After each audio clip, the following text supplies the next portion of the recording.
Archaeology porn. So we are up to the Iron Age in our three-age system, having already gone through the Stone and the Bronze.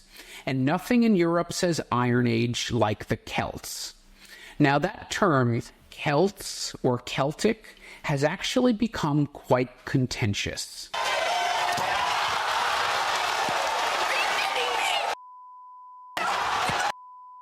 Okay, maybe not that contentious.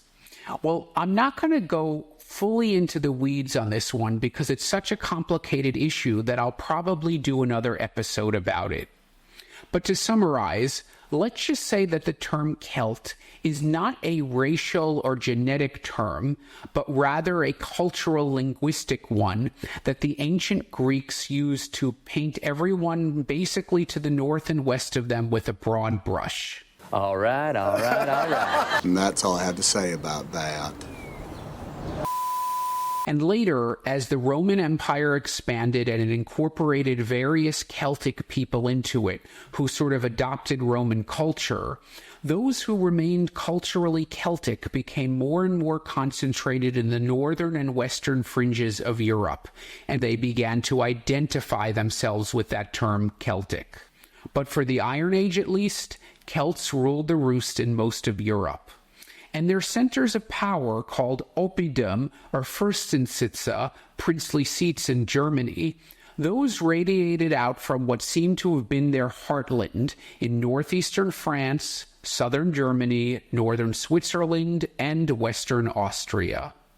And we are going to one called Mont-Lassois, which is in between Paris and Dijon, of mustard fame, though the site is closer to Dijon. The finer things in life. Happily, some are affordable, like Grey Poupon Dijon mustard. And let me tell you, it is not easy to get there. You will definitely need your own wheels.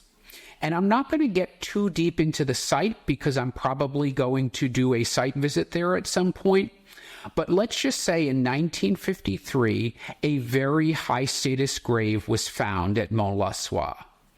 And these high-status graves of the era are called Fürstengrab, or princely graves. Now, it was assumed this was the grave of some kind of chieftain, because there was a hill there, Mont-Lassois, and most of the Fürstensitze were in high places known as hill forts, fortified places.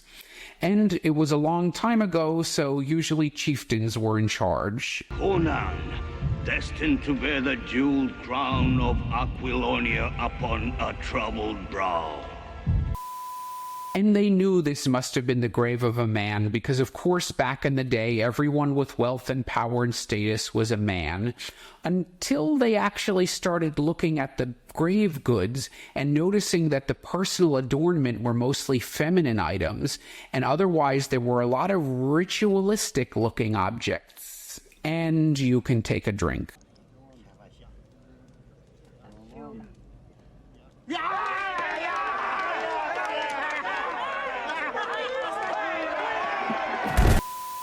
And they determined, after all, that therefore this must be a transvestite priest.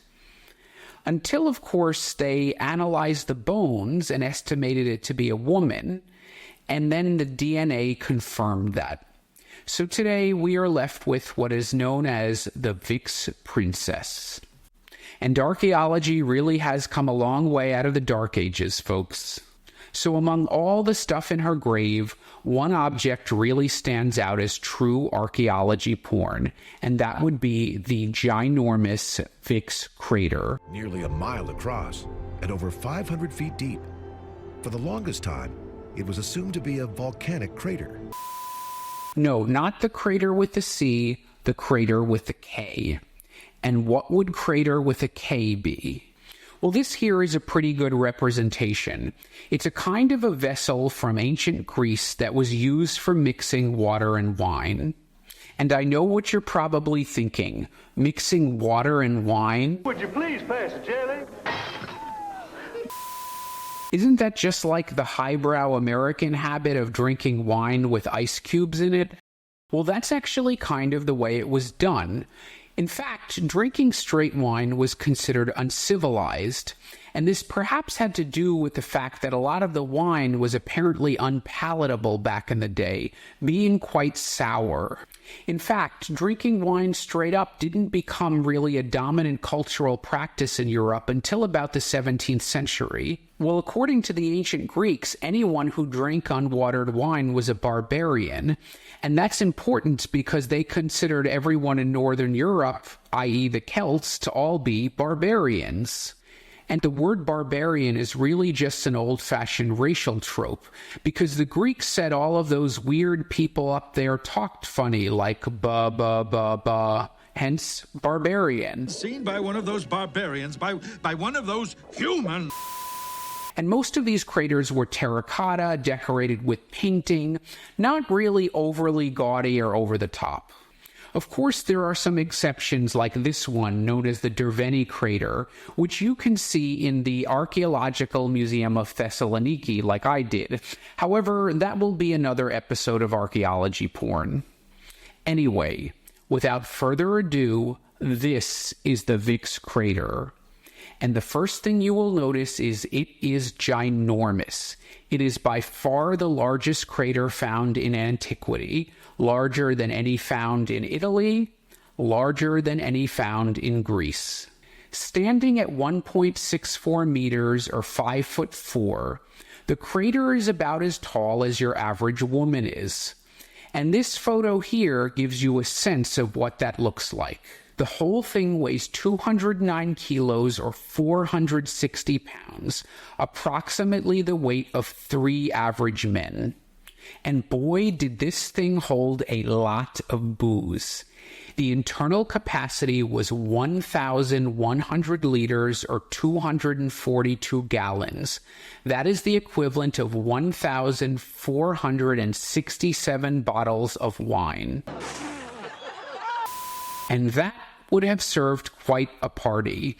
So when those Celts said,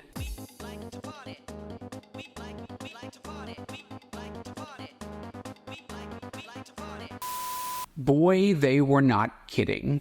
The body of the crater is made out of a single sheet of hammered bronze, which weighs about 60 kilograms or 132 pounds. And check out those handles. They're Gorgon heads, like Medusa.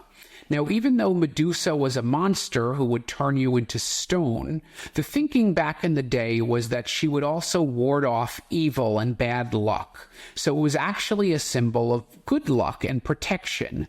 And the fancy word for that is apotropaic. And you may recognize that even today with a certain fashion brand. And check out what's supporting those handles. They're lions.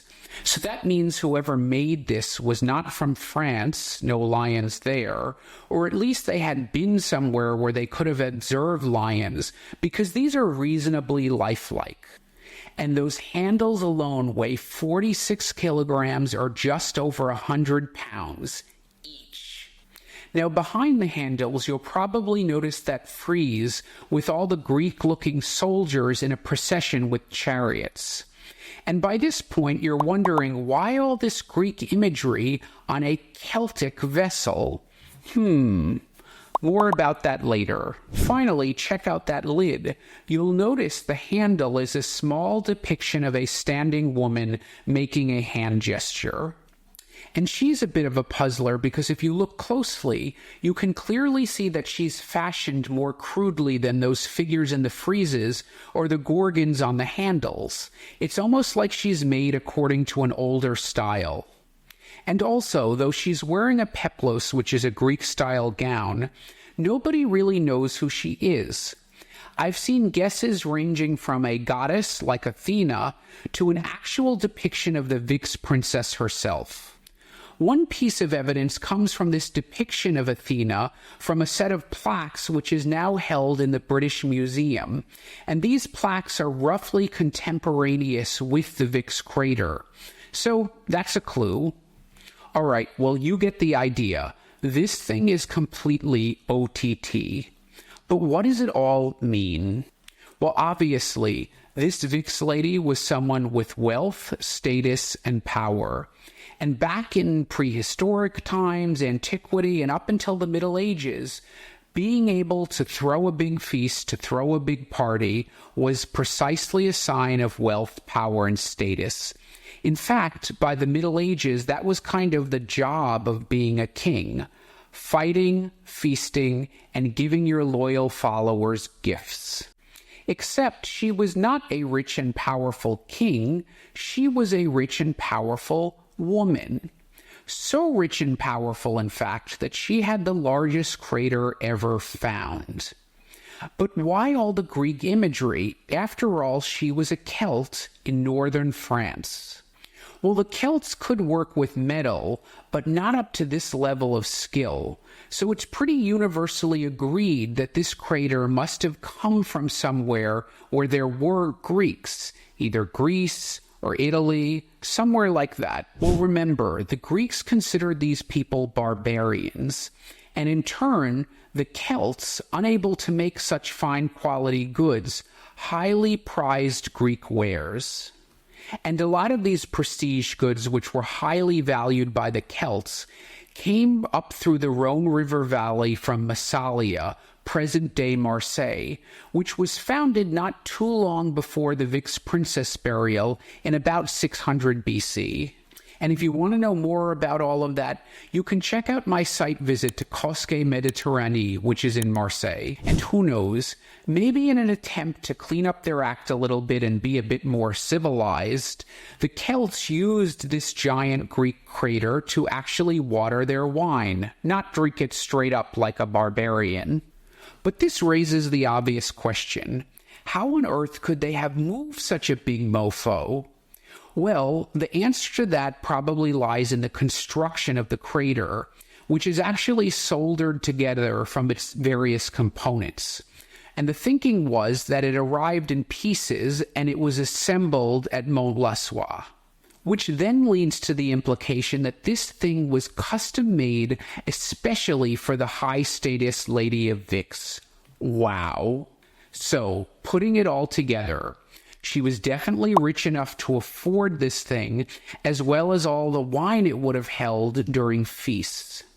The military imagery suggests power, and that figurine evokes spiritual status or religiosity. So these three types of power, monetary, military, and spiritual, were basically what a ruler needed for most of human history, up until about the late 1700s, when the ideas of separation of power and divided government came about. What we got on our hands here is an Iron Age Celtic lady who was buying up some serious bling-bling from overseas.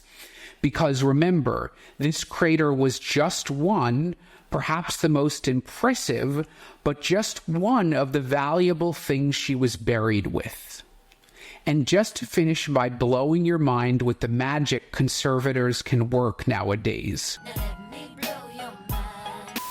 When the crater was found, the tomb had long since collapsed. So the crater was completely flattened. The handles were found down near the base.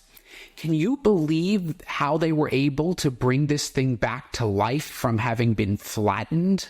So we can no longer drink from it, but we can certainly admire the Vix Krater and the powerful woman it was buried with. Hey, if you like what you heard, give me that thumbs up below, hit that bell to subscribe, or if you want to support more independent archaeology content, consider contributing to my Patreon, where you can enjoy some exclusive members-only benefits and other goodies. Until the next dig.